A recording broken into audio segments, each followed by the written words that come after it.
Bueno. Estamos con el señor Humberto Piaguaje, presidente de la UDAP, a quien le vamos a preguntar sobre la separación de la FDA con la UDAP. ¿Cuál fue el motivo y por qué se dio esto? Sí, buenas tardes. Yo creo que es la propia decisión del Frente de Defensa de la Amazonía, porque algún momento ellos han presentado su renuncia de no pertenecer a la Unión de Afectados. A pesar de que al inicio Frente de Defensa de la Amazonía fue la primera instancia que cuando empezamos la lucha fue la instancia que representó a los afectados, tanto a la nacionalidad indígena y también a los campesinos. Pero lamentablemente después las comunidades, sobre todo las nacionalidades indígenas, dijimos que el Frente de Defensa de la Amazonía no nos representaba a las nacionalidades, solamente era para el sector campesino. Y en algún momento dijimos también, si mientras la lucha, esto se construye bajo los demandantes, bajo los 47 demandantes, que son exclusivamente de la nacionalidad indígena, tanto de la nacionalidad Siecopay, son 16 de la nacionalidad Secoya o Siecopay, y también la nacionalidad Quichua, son uno de Rumipamba, creo que son unos 13 y 7 de Loma de Tigre. Entonces eran la mayoría, ¿no? El otro sector eran los compañeros campesinos. Mientras esto fue ya representado a través del Frente de Defensa de la Amazonía hasta casi 2000, y en 2001 empezó a crear ya la asociación, o más bien asamblea de afectados, o sea, más bien fue una asamblea de afectados y afectada por las operaciones petrolera Texaco, que se llamaba ese entonces ADAP. Desde ahí 2001 como unión de hecho vino representando hasta 2012, cuando se constituye lo que es la unión de afectados y afectada por la operación petrolera Texaco. Ahí ya viene a constituir una representatividad exclusivamente para la lucha del caso Chevron. No. Mientras que Frente de Defensa de la Amazonía tenía otras opciones, otros trabajos de defender lo que es la naturaleza. Y además de eso había muchos filiales, sobre todo al Frente de Defensa de la Amazonía, como en caso de Pastaza, habían los compañeros de Santa Clara, de Napo, por ejemplo, los de Tena, igual otros sectores que no fueron tampoco afectadas por las operaciones petroleras Texaco, sino de otras empresas. Entonces, más bien en ese sentido miramos y dijimos, no, pues la unión de afectados es la que exclusivamente va a dar esta lucha del caso Chevron. Entonces, de la contaminación. En ese sentido, después de mirar y aprueban en este caso también, dan el visto bueno los del Frente de Defensa de la Amazonía, y fue parte o miembro de la unión de afectados como las demás nacionalidades. Entonces, en ese sentido estuvimos bien trabajando y conjuntamente, pero el problema surgió hace 2 años atrás, cuando yo mismo convoqué a una reunión de todos los abogados para que, o sea, los abogados deben dar el cumplimiento a las instrucciones de la unión de afectados. Claro. Pero lamentablemente cuando en esa reunión, en vez de, estoy hablando de lo que sucedió el día 29 de octubre del año 2015, ¿no? No. Sí, 2015. Entonces, el problema es que surge cuando nosotros pedimos la rendición de cuenta de todo el económico manejado por Steven Donziger y también por el compañero Luis Llanza, lo cual no fueron aceptados por las mismas personas. Entonces, en la resolución se toma más bien, bueno, en la reunión que se dio el 29 de octubre en Quito, o 27 de octubre si no me equivoco de las fechas, yo creo que ahí miramos cómo fue la mala coordinación, todo el trabajo entre los abogados con otros abogados y Chutica, y como que miramos el distanciamiento y la descoordinación total entre los abogados. Claro. Si existe este malestar, significa que también el proceso no está marchando bien.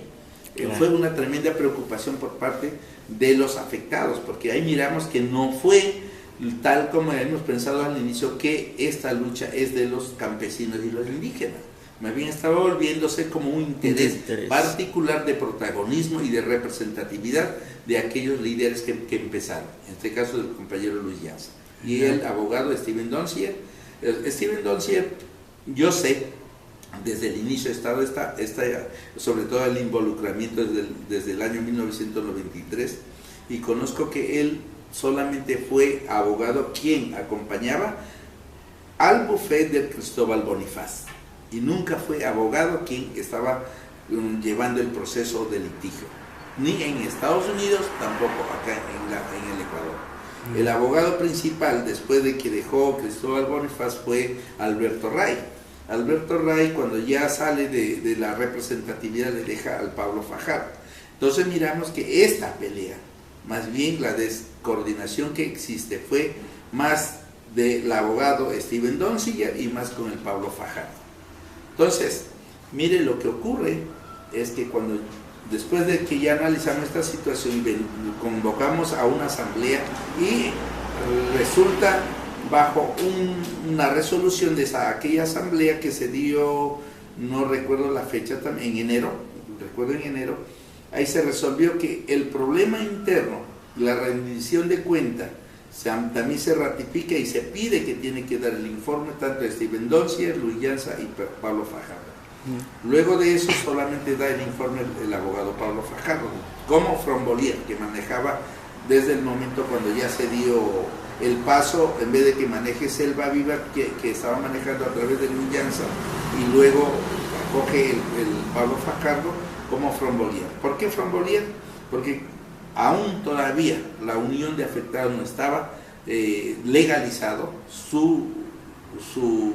o sea, es como unión de afectados legalmente. Entonces, más esa razón se dio al equipo de abogados llamado Frombolier. Yo no sé el término Frombolier de dónde viene, pero se creó esa instancia para que puedan administrar y buscar fondos. Don Humberto, anteriores entrevistas me manifestaron de la FDA que la desunión se dio por incumplimiento del abogado Pablo Fajardo al no ver una comunicación o haber explicado lo que pasaba, y él solo tomó sus casos a manos de él mismo y hizo los trámites y todo esto, y no hubo, como quien dice, una consulta. Ya, está hablando del embargo. Sí, verá, lo que pasa es que nosotros cuando reunimos la unión de afectados hay una instancia, sobre todo la estructura, la máxima autoridad es el Congreso. La segunda instancia también como máxima autoridad que representa la Asamblea General de Delegados o Delegadas, y después es el Comité Ejecutivo. Después del Comité Ejecutivo está la coordinación, en donde yo estoy el coordinador ejecutivo. Mire el momento cuando estuvimos nosotros hablando del problema del embargo, el momento cuando el Frente de Defensa de la Amazonía habla, es que nunca se dio el trámite de oficiar el embargo anteriormente, a pesar de que hubo la resolución del juez. Pero mire, ese momento que ya exigió, se dio, y el compañero Donald y la compañera secretaria, ellos estuvieron siempre esperando la respuesta, y la compañera que salió de aquí, Verónica Simaya, siempre estaba en el juzgado esperando la respuesta de esa, o sea, oficiar sobre todo esa notificación a las tres instancias, lo que siempre hemos dicho a la coordinadora, perdón, al Ministerio de Coordinación Económica, y también al Procuraduría General del Estado, y también al Ministerio de Finanzas. Mire, todas estas cuestiones, todo lo que nosotros estuvimos llevando el proceso, nunca se dio. Hasta el momento, cuando estaba hablando el pronunciamiento que se estaba dando, sobre todo el presidente, que esa plata no va a entregar a Chevron, sino más bien va a entregar a la Amazonía, significaba que nosotros hasta ese momento, cuando nosotros buscamos, no había ni siquiera el ofrecimiento. Entonces, ¿qué es lo que surge a pensar a ese momento? ¿Qué es lo que está pasando?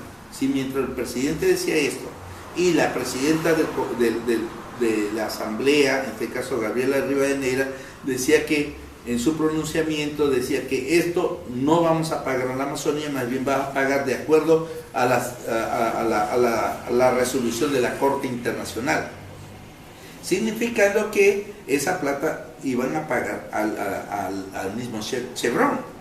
¿Qué pasó?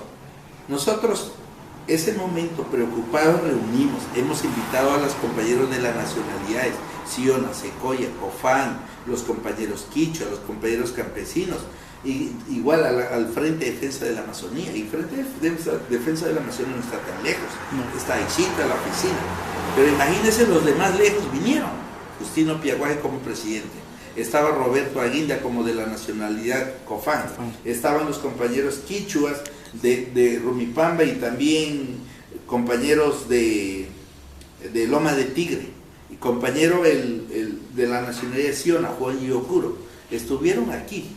Mire, ese momento para nosotros era una declaración de emergencia, sobre todo porque trabajamos 3 días aquí, en esta misma mesa, pensando, o sea, un poco pensando más ahí cuál va a ser la respuesta nuestra, y también esperando de que algún momento nos van a llamar también el gobierno, el presidente de la República. Y justo sucedió también eso. Pero mientras, invitándole al Frente de Defensa de la Amazonía, nunca vino, y le emitimos, yo le llamé, incluso el abogado le llamó, y él decía, espérame, déjame pensar a ver qué dicen mis asesores. O sea, las tomas de decisiones no es que hay que ir buscar asesoría, y tampoco buscar si es el momento, o sea, de emergencia, no hay que llamar a una asamblea, y yo creo que hasta eso yo hubiese hecho un negocio el Estado con Chevron, claro. En vez de ganar, a lo mejor nosotros hubiésemos perdido en su totalidad. ¿Cuál era el planteamiento de Chevron?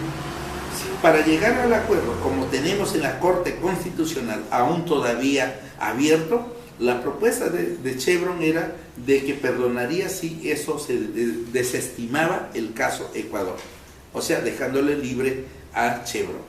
Entonces nosotros, ¿qué podemos perder? Solamente por el chantaje que estamos jugando, el papel entre el Estado. No, pues nosotros dijimos, a pesar de haber hecho el plantón, un día, no recuerdo en el julio, creo que fue un 11 de julio, al frente de la Corte, y aún no estaba escrito, al juez le dijimos que por favor emita ese oficio, y hizo claro ese documento. Al hacer ese momento ya cerramos nosotros de que el embargo debe pagar a los afectados.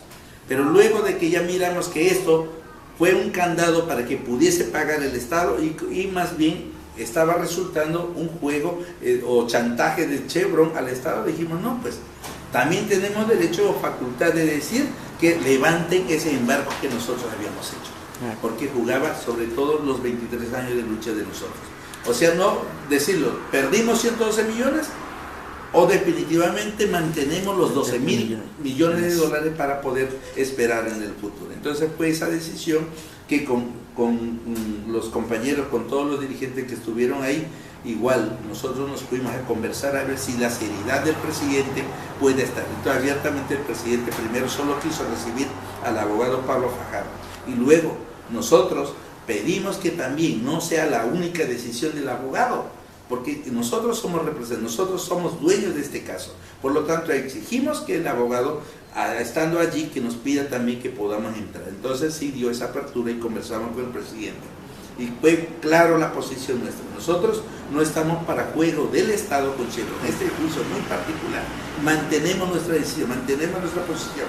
Esta lucha, si mientras no beneficia para el sector afectado, no es ninguna justicia cumplida, sobre todo por nuestra parte, ¿no? Claro. Entonces, en ese sentido quedó claro, y nosotros dijimos, nosotros mantenemos, y déjenos pensar, regresamos y vamos a actuar de acuerdo a nuestra, o sea, con el asesoramiento un poco más cabeza fría, con los compañeros, y pensar. Entonces venimos, regresamos aquí, y aquí mismo decidimos nosotros que hay que levantar el embargo. Don Humberto, muy aparte del embargo y todo eso, las separaciones, la UDAP tal vez tiene instituciones o fundaciones que los apoyen o los ayuden a salir en este caso o algo.